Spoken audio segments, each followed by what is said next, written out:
好多病人感冒完咗之後都仲咳緊，原來咧咳嘅時間啦，都係代表緊身體有唔同嘅問題喎。例如係起身之後咳得特別犀利，有好重嘅痰聲，痰咳咗出嚟之後咧就冇咳得咁勁喎。或者咧係食飽之後，食咗肥膩嘢之後咧會加重，多數咧係痰濕型嘅咳嗽。咁我哋除咗要止咳之外咧，喺治療上邊咧都仲需要去化痰去濕。咁而喺黃昏或者咧係夜晚瞓覺嘅時候，乾咳好犀利，喉嚨好痕。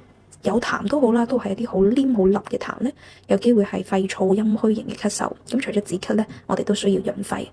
咁另外啦，都係夜晚咳得好勁，但係啦，當我攰嘅時候或者吹到風嘅時候會加重，而到中午時間咧，我哋講自然界陽氣比較高嘅時候會減輕。